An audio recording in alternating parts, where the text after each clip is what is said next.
क्यों कैलाश पर्वत पर आज तक नहीं चढ़ पाया कोई? क्या सच में वहाँ रहते हैं भगवान शिव?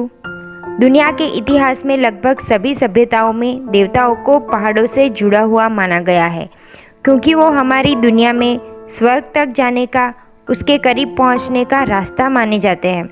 और बहुत सी ऐसी कहानियाँ हैं जिनमें उन्हें देवताओं का घर भी माना गया है।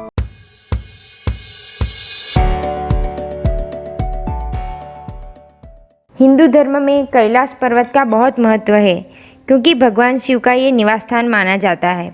लेकिन इसमें सोचने वाली बात यह है कि दुनिया की सबसे ऊंची चोटी माउंट एवरेस्ट को भी अब तक 7,000 से ज़्यादा लोग फतह कर चुके हैं, जिसकी ऊंचाई 8,848 मीटर है। लेकिन कैलाश पर्वत पर आज तक कोई नहीं चढ़ पाया, जबकि इसकी ऊंचाई एवरेस्ट से लगभग 2,000 मीटर कम यानी कि 6,638 मीटर है। कैलाश पर्वत इस दुनिया का सबसे बड़ा रहस्य है। कैलाश पर्वत पर कभी किसी के नहीं चढ़ पाने के पीछे कई कहानियां प्रचलित है। कुछ लोगों का मानना है कि कैलाश पर्वत पर शिवजी निवास करते हैं और इसलिए कोई जीवित इंसान वहां ऊपर नहीं पहुंच सकता। मरने के बाद या वह जिसने कोई पाप न किया हो, केवल वही कैलाश फतह कर सकता है। ऐसा भी माना जाता है कि कैलाश पर्वत पर थोड़ा सा ऊपर चढ़ते ही व्यक्ति दिशाहीन हो जाता है, क्योंकि बिना दिशा के चढ़ाई करना मतलब मौत को दावत देना है। इसलिए कोई भी इंसान आज तक कैलाश पर्वत नहीं चढ़ पाया। मीडिया रिपोर्ट्स के मुताबिक एक पर्वतारोही ने अपनी किताब में लिखा था कि उसने कैलाश पर्वत पर चढ़ने की कोशिश की थी, लेकिन इस पर्वत पर रहना असंभव था, क्योंकि वहाँ शरीर के बाल और नाखून तेजी से बढ़ने लगते हैं। इसके अलावा कैलाश पर्वत बहुत ही ज़्यादा रेडियो एक्टिव भी है। इसके अलावा कहते हैं कि कैलाश पर्वत का स्लोप भी 65 डिग्री से ज़्यादा है, जबकि माउंट एवरेस्ट में यह 40 से 60 तक है, जो इसकी चढ़ाई को और मुश्किल बनाता है। ये भी एक वजह है कि पर्वतारोही एवरेस्ट पर तो चढ़ जाते हैं, लेकिन कैलाश पर्वत पर नहीं चढ़ पाते। रूस के एक पर्वतारोही सर्गे स्टीवियाकोव ने बताया कि जब मैं कैलाश पर्वत के बिल्कुल पास पहुंच गया तो मेरा दिल तेज़ी से धड़कने लगा। मैं उस पर्वत के बिल्कुल सामने था, जिस पर आज तक कोई नहीं चढ़ सका। लेकिन अचानक मुझे बहुत कमज़ोरी महसूस होने लगी और मन में ये ख्याल आने लगा कि मुझे यहाँ नहीं रुकना चाहिए। उसके बाद जैसे जैसे मैं नीचे उतर गया, मेरा मन हल्का होता गया। कैलाश पर्वत पर चढ़ने की आखिरी कोशिश लगभग 19 साल पहले यानी साल 2001 में की गई थी, जब चीन ने स्पेस की एक टीम को कैलाश पर्वत चढ़ने की अनुमति दी थी। फिलहाल कैलाश पर्वत की चढ़ाई पर पूरी तरह से रोक लगी है, क्योंकि भारत और तिब्बत समेत दुनिया भर के लोगों का मानना है कि यह पर्वत एक पवित्र स्थान है, इसलिए इस पर किसी को भी चढ़ाई नहीं करने देना चाहिए। लेकिन इस पर्वत पर आज तक किसी के ना चढ़ने का कारण ये नहीं है, क्योंकि ये पाबंदी तो 16 साल पहले लगी। लेकिन उसके पहले क्या? उसके पहले भी कैलाश पर्वत पर कोई नहीं चढ़ पाया था। इसकी क्या वजह हो सकती है? माउंट कोलंबस, माउंट किनाबालू हर ऊंची चोटी अपने इलाकों में पवित्र माने गए हैं। उन्हें सर्वशक्तिमान देवताओं का घर माना गया है, मगर इंसान इन पर्वतों पर जाने से नहीं रुके। किसी भी पर्वत पर चढ़ाई करने में सबसे बड़ी दिक्कत आती है ऑक्सीजन की कमी की। अलग अलग ऊंचाइयों में शरीर को हवा में मौजूद ऑक्सीजन की मात्रा के हिसाब से खुद को ढालना होता है। वातावरण में 21% ऑक्सीजन होता है। जैसे जैसे समुद्र स्तर से ऊंचाई बढ़ती जाती है, हवा का दबाव कम होता जाता है और उसके साथ हवा में मौजूद ऑक्सीजन की मात्रा भी कम होती जाती है।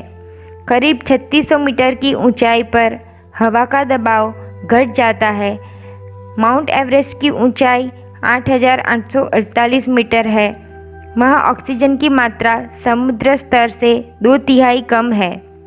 इतनी मुश्किल के बावजूद हर साल 800 से ज़्यादा लोग उसकी चोटी पर पहुँचते हैं, जबकि दूसरी तरफ कैलाश पर्वत है, जिसकी ऊंचाई 6,638 मीटर है, मतलब एवरेस्ट से कम है।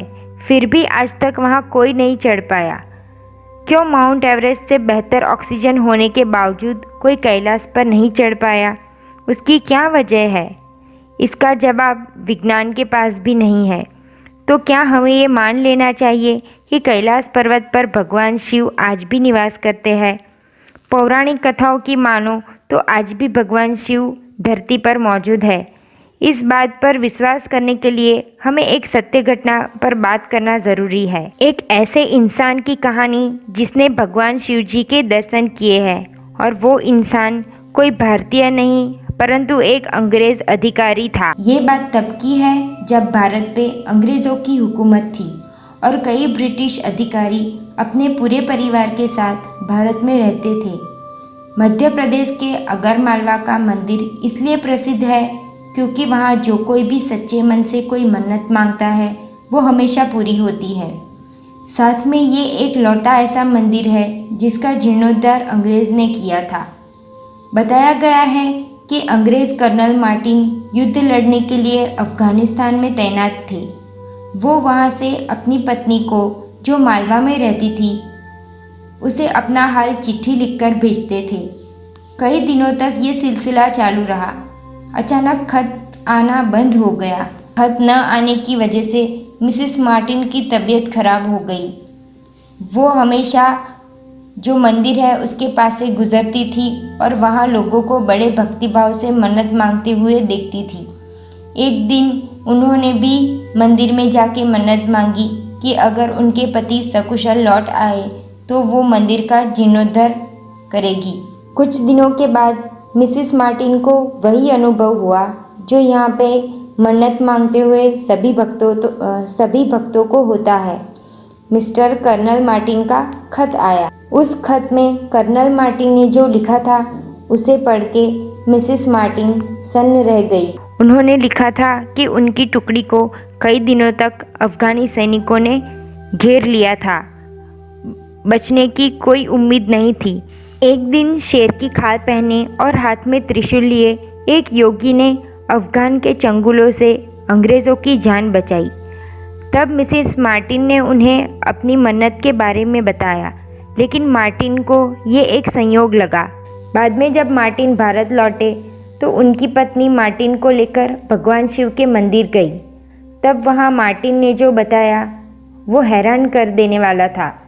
उसने भगवान शिव का फोटो देखकर कहा कि उन्हें बचाने वाला आदमी वही था जो इस तस्वीर में है। उसके बाद उन्होंने 15,000 रुपये देकर मंदिर का जीर्णोद्धार करवाया था। जिनके मन में भगवान शिव के प्रति श्रद्धा है उन्हें कोई सबूतों की ज़रूरत नहीं, परंतु जो इन सारी घटना को संयोग कहेंगे उन्हें जितने भी सबूत दिए जाए उतने कम है। अगर आपको मेरा ये वीडियो अच्छा लगा हो तो इसे लाइक ज़रूर कीजिए और सब्सक्राइब ज़रूर कीजिए। और आपके मन में अगर कोई भी सवाल है तो किसी के भी मन को ठेस ना पहुँचे ऐसे मुझे कमेंट करके बताएं।